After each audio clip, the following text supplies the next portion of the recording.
right now we're thrilled to head out to the hotline and bring on Broncos pass rusher, outside linebacker Malik Reed joining us here. Malik, you're on with Ryan Edwards and Benjamin Allbright. Good to have you on again. How are you? I'm good, man. Thank y'all for having me again. You know, when we talked to you right before the season started, we mentioned that we had noticed that you looked more explosive, you looked more comfortable in this defense, you looked like you were better prepared, ready to play.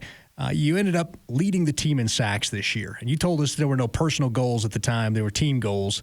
But is there a sense of personal satisfaction coming away from this season, leading the Denver Broncos in sacks for the year? No doubt about it. And like I said, I do try to keep the focus on the team, trying to help the team win in any way that I can. But to have that, in the back of your mind too, like that could be something that you're striving after, to lead the team in sacks and something like that. And, I feel like it was, a great accomplishment, and I'm just thankful, blessed, being in this position. I'm blessed to, have had the opportunity to, lead the team in sacks. And, I just thank God for it. Do you feel like this team is getting closer? I mean, you guys finished the final game of the season. I know it didn't quite work out as far as the win over the Raiders, but you were +4 as a team. You had 4 turnovers in that game, and the offense didn't turn the ball over. It certainly felt as though you guys were playing complimentary football down the stretch. Do you feel like you guys are pretty close? No doubt about it, man. And, I would say this – we said this before, saying it now. This team, there's no doubt about it. It's a lot of talent from the top to the bottom, offense, defense, special teams as well. And, and it really just comes down to, I feel like, the details of the game. And which we're taking that next step, and being, going from, a team that can do good things to a team that can do, great things. And I feel like, those little things is something that we definitely need to focus on, going into, off season, going into this next year. And, tightening up, those things and making sure that, we own those details throughout the game. So, when it comes down to, winning time, when it comes down to crunch time, we are making those plays, we are executing, at a high level, when those little nuances of the game, arise. And, things that you wouldn't even realize, unless you, a part of it, or unless you, really understand the game of football and understand those little things that you need to, to slide your way. Whether it's, time of possession, whether that's, like I said, being complimentary of each other, but, making those plays when they count, getting out the field on third down, defense, making sure we're doing that, more and more, being consistent at, getting those turnovers and, trying to get the ball to the offense as much as we can and, executing, those situations, whether it's, 2-minute, whether it's, backed up, just nuances of the game, like I said, that are important and I feel like are the differences in winning and losing games, in the NFL. By the time the season was drawing to a close, you guys were without 8 starters, projected starters from the beginning of the year. The corners were down to, I think, CB 6, 7, and 8 on the depth chart. But you guys were still out there. You were still out there fighting, and we're doing well. Like the defense was playing really well as a unit. Does that give you guys a greater sense of confidence going into next season that no matter what happens at training camp and the preseason, that you guys are going to be able to hit the ground running and do the darn thing next year? No doubt about it.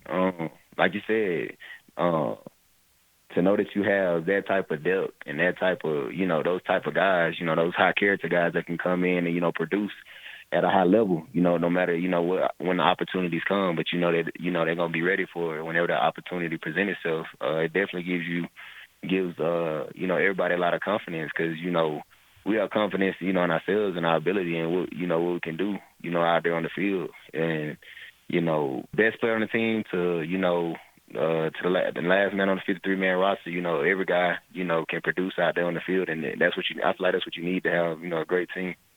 Chatting with Broncos outside linebacker Malik Reed. Malik, back-to-back years being the #1 red zone defense. What does that mean to that group? It's huge.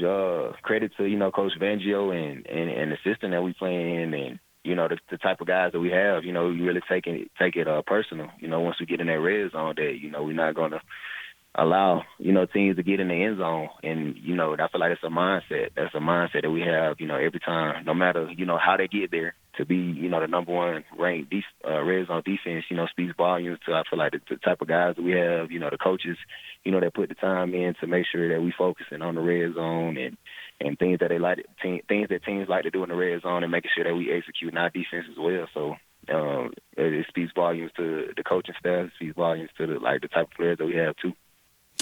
Undrafted to making the team, to leading the Broncos in sacks. You turn 25 next year. What's the personal standard? What's the bar you set for next year? Man, keep going up.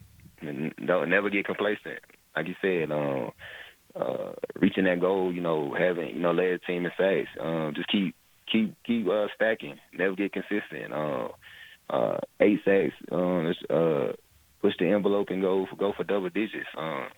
And just all around, be a better player, and being the best, help the team win in any way that I can. And I feel like only the sky's the limit. Never put a limit on what God can do, and so I'm gonna never put a limit on anything that I can do. So I'm gonna just continue to stay focused, keep working, keep my head down, and strive to get better. Well, I think you're a great testament to the perseverance and putting your head down and becoming the best player that you can be. I think there's still plenty more room for you to grow. I think what you need to do is put on your own pass rushing summit. Maybe you can give Von Miller some notes on how to rush a passer. Right now, I'm kidding, man. I'm about to say I got it with 100 sacks. It's not many things. A future Hall of Famer. Hey, it's not many things you can tell that guy that he don't already know. No doubt about it. Hey, Malik, we really appreciate the time tonight. This off season, I know that right now you're probably getting rested up, and I don't know exactly what's your off season look like. What do you like now that you've been in the league a couple of years? Last thing here, what do you like to do to get ready for the season? Last year was such a weird off season in general. What are sort of your plans now? Really, took a week off last week, and really just to unwind. Throughout the season can be rigorous. It takes a lot of focus and a lot of, attention. So, still keeping that focus on training and continuing to, work on my craft, but making sure that, that God, my family are of utmost importance and priority during this time as well. Because they, can't get much of my time, during the season, because it's a lot of it's dedicated to football. So making sure that, I strengthen my relationship with my family, and we continue to, grow and develop, and still get better as a player. I feel like it all can happen, and we have the time to do it now. So the guys, even though we got done, football never ends. The off season is just preparation to get ready for the season. So just excited to get back to work really. Definitely. Malik, thank you so much for the time. It's great checking in with you out throughout the course of the season. And enjoy your off season, man. You've earned it. Thank you. Thank you so much, man. Thank y'all for having me. I appreciate that. Malik Reed. Always good to talk to him. Good energy.